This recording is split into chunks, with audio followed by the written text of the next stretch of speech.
안녕하세요. 건강공작소 이동준 대표입니다.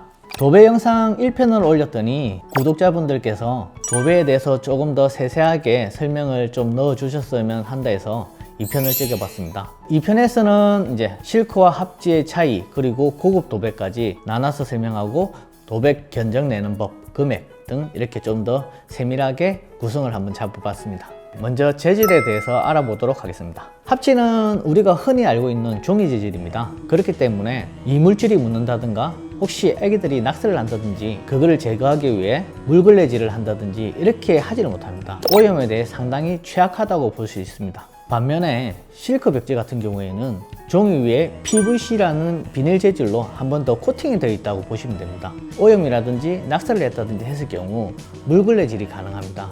합지에 비해 훨씬 더 관리하는 효율이 쉽습니다. 실크 벽지의 일부는 PVC 재질로 되어 있다고 해서 아토피라든지 환경적인 요소에 문제가 된다라는 이런 간단한 이슈들을 생각할 수도 있지만, 그런 부분들은 요즘에는 환경부의 승인을 받은 제품들이 다양하게 나오기 때문에 그런 것들을 확인해 보시고 사용하시면 별 문제 없이 쓰실 수 있을 것입니다. 도배를 할 때 견적을 내려면 도배의 규격을 알아야 됩니다.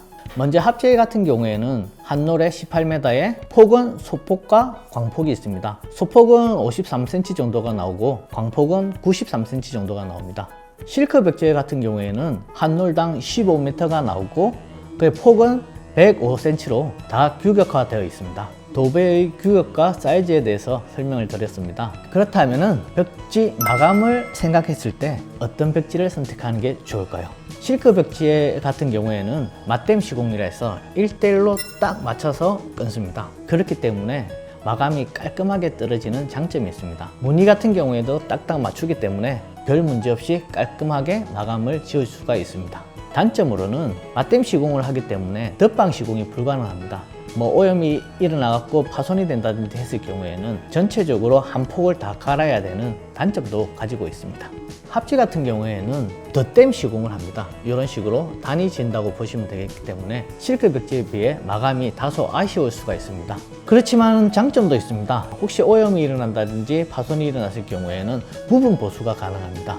그렇기 때문에 조금 더 효율적으로 관리한다고 보시면 되겠습니다. 많이들 질문을 주시는 부분 중에 하나가 실크 벽지 시공을 하고 난 뒤 울어 보이는 증상이 보인다라는 부분이 있는데, 보통 실크 벽지나 합지 같은 경우 종이에 물을 붙여갖고 풀을 칠하고 난 뒤에 시공을 하는 부분들이 되나서 종이가 젖어 있다고 보시면 됩니다. 그렇기 때문에 최대한 펴지는 기간을 봤을 때 짧게는 4, 5일, 길게는 보름 정도 서서히 마르면서 펴져야지 하자가 없습니다. 조금씩 우는 부분들이라든지 이런 부분들은 크게 신경을 안 쓰셔도 됩니다. 나중에는 다 깨끗하게 펴집니다. 혹시나 작업자들이 실수로 종이가 씹혔다든지 한 달이 지나도 펴지지 않는 경우가 있습니다. 이런 부분들은 하자니까 그때는 꼭 AS를 받으시기 바랍니다. 추가로 고급 벽지는 예전에는 수입 벽지를 이야기하는 분들이 많으셨는데, 보통은 포인트 벽지라든지 일부 한롤에 16만원씩 하는 진짜로 비싼 벽지들이 많이 있습니다. 요즘은 국내 기술도 많이 좋아져서 대표적으로 보시면은 디아망이라는 제품이 질감이라든지 품질 이런 부분들이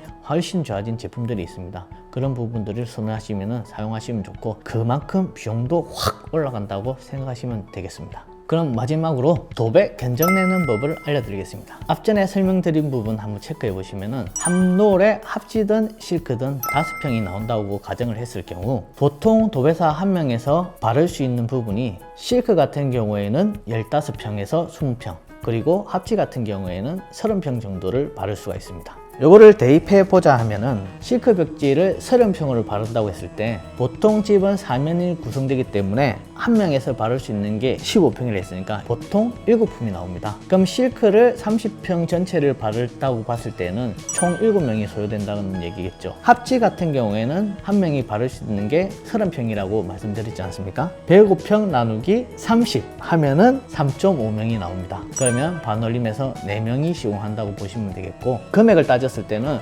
도배사 일평균 기준으로 봤을 때 이거는 각 지역이나 특성에 따라 차이가 있지만, 여성분 같은 경우에는 18에서 20 사이에 왔다 갔다 한다고 보시면 될 것 같고, 그리고 남성분은 25만원 앞뒤로 왔다 갔다 한다고 보시면 되겠습니다. 그런데 사람들이 착각할 수 있는 부분들이 있습니다. 저희가 시공을 한다고 보면은 삼중지라든지 마법사라든지 이런 부자재들이 들어가야 됩니다. 그렇기 때문에 거기에서 플러스 10에서 15만 원 정도 더 나온다고 보시면 되겠습니다. 실크 벽지, 합지, 고급 벽지 너무 신경을 쓰면서 꼭 이것만 해야 된다 이런 건 정답이란 건 없습니다. 혹시 예산이 안 되면은 뭐 눈에 보이는 입구 쪽부터 해서 거실, 주방까지는 실크. 진짜로 포인트를 주고 싶다, 너무 비싼 걸 한번 우리 복도 끝이라든지 이런 데 내고 싶다 이런 부분들은 고급 벽지를 한번 써서 포인트를 줄 수도 있습니다. 이렇게 해서 도배 제2탄 조금 더 상세하게 설명을 드렸습니다. 어떻게 잘 보셨나요? 이 내용을 토대로 해갖고 쾌적한 분위기에 깔끔한 도배 마감을 하신 집을 만드시길 바라며 오늘 영상 이것으로 마치겠습니다. 감사합니다. 아참! 조댓구알 꼭 부탁드립니다. 안녕!